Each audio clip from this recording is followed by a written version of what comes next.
Terima kasih. Selamat pagi, Bu Regina, Bapak, Ibu-Ibu yang terkasih dalam grup doa ini. Hari ini kita masuk ke karunia yang nomor 5, yaitu karunia pengertian. Karunia pengertian sebagai salah satu karunia Roh Kudus membantu kita memahami makna kebenaran-kebenaran iman suci kita.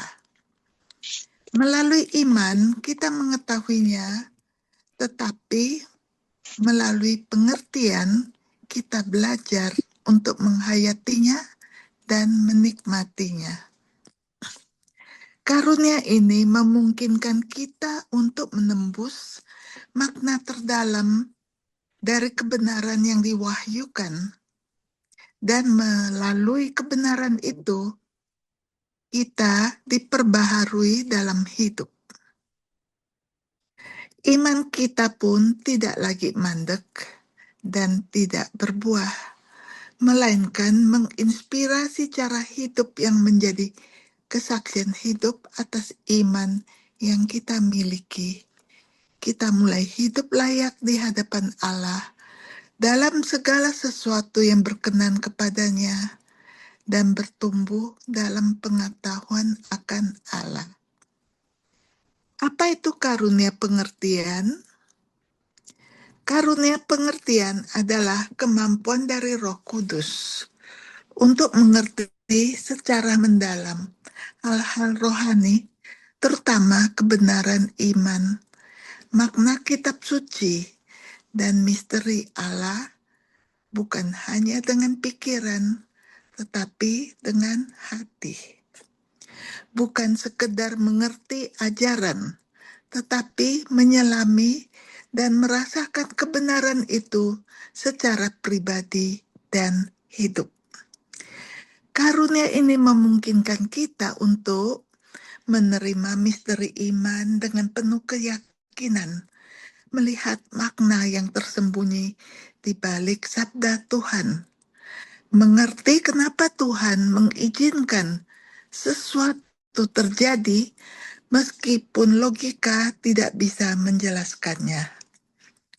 Tanpa karunia pengertian, iman bisa menjadi kering, legalistik, atau hanya teori. Tetapi dengan karunia ini, iman menjadi hidup dan penuh makna. Kita dimampukan untuk mengikuti ajaran Yesus secara utuh, bukan hanya saat untuk dipahami, tetapi juga saat sulit dan menuntut pengorbanan. Kita lebih siap untuk hidup kudus dan taat walau bertentangan dengan nilai dunia. Fungsi utama karunia pengertian membantu kita menyelami makna terdalam dari kebenaran iman, melihat kebenaran rohani bukan hanya secara intelektual, tetapi batinnya dengan hati yang dibuka oleh rahmat. Memahami hal-hal yang secara manusia sulit diterima, seperti misteri Ekaristi, kasih kepada musuh, penderitaan yang diizinkan Allah, dan lain-lain. Merenungkan firman Tuhan dengan kedalaman baru, menemukan makna rohani dari pengalaman hidup sehari-hari. Contoh dalam kehidupan sehari-hari, di dalam Ekaristi, saat menghadiri misa, aku bukan hanya mengikuti ritual, tetapi benar-benar tersentuh oleh misteri kasih Allah dalam tubuh dan darah Kristus. Di dalam adorasi, saat merenung di depan sakramen Maha Kudus, dan tiba-tiba menyadari secara mendalam bahwa Yesus benar-benar hadir di sana, bukan sekedar simbol. Saat di dalam penderitaan, mengalami sakit, ada atau masalah keluarga, namun bisa melihat bahwa penderitaan ini mendekatkan aku kepada Tuhan dan membantuku lebih sabar dan rendah hati. Dalam mengampuni musuh, ketika aku dilukai atau dikhianati, aku mampu memaafkan karena menyadari bahwa Yesus juga mengampuni dosa-dosaku dari kayu salib. Di saat pengorbanan, mengorbankan waktu dan tenaga untuk membantu orang lain, dan aku melakukannya dengan sukacita karena memahami bahwa cinta sejati itu adalah memberi. Di dalam menghadapi kegagalan, gagal mencapai impian, tetapi aku menerima dengan tenang karena aku yakin Tuhan punya rencana lebih baik. Saat doa yang tidak langsung dijawab, aku tidak kecewa karena aku mengerti bahwa Tuhan sedang membentuk iman dan kepercayaanku.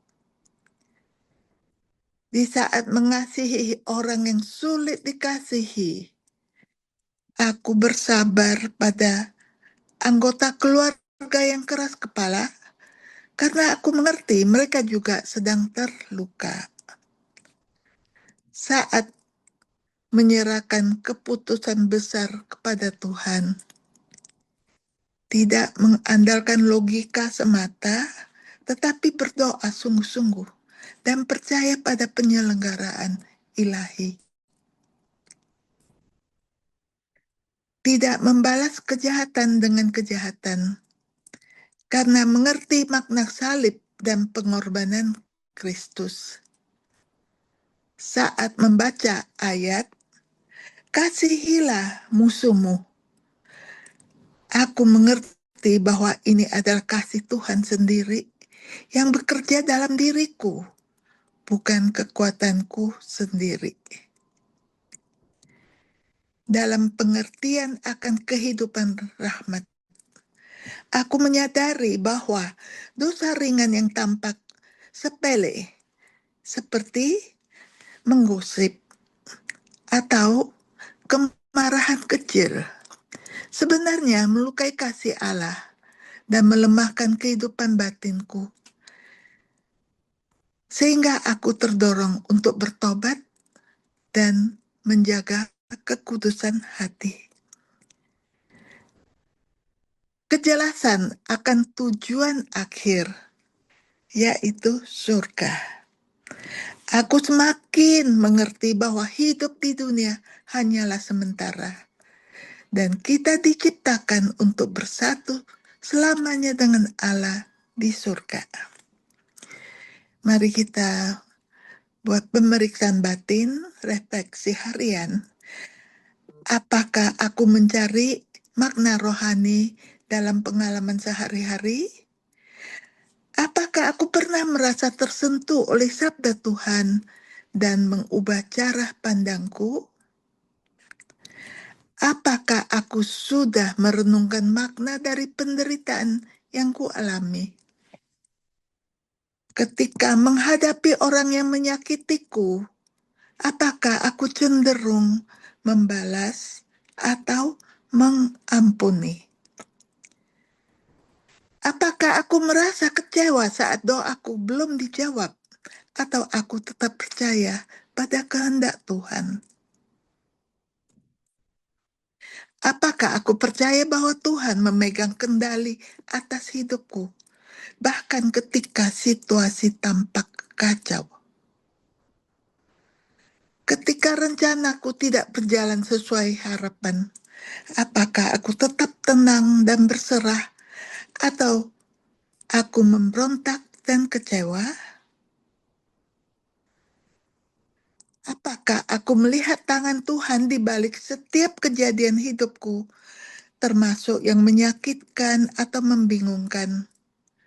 Apakah aku mau mentaati kehendak Tuhan walaupun itu menuntut pengorbanan pribadi.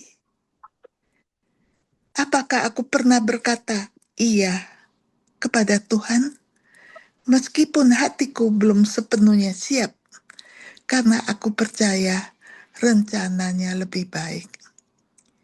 Mari kita masuk dalam doa harian untuk karunia pengertian. Ya Roh Kudus, bukalah hatiku untuk karunia pengertian. Bawalah aku masuk ke dalam kedalaman kebenaran-Mu, agar aku tidak hanya tahu tentang Engkau, tetapi mengenal Engkau secara pribadi. Tolong aku mengerti misteri iman, makna penderitaan, dan kasih Allah yang bekerja dalam hidupku. Jadikan aku pribadi yang tidak hanya percaya, tetapi hidup dalam terang pengertian akan sabda dan kehendak-Mu. Amin.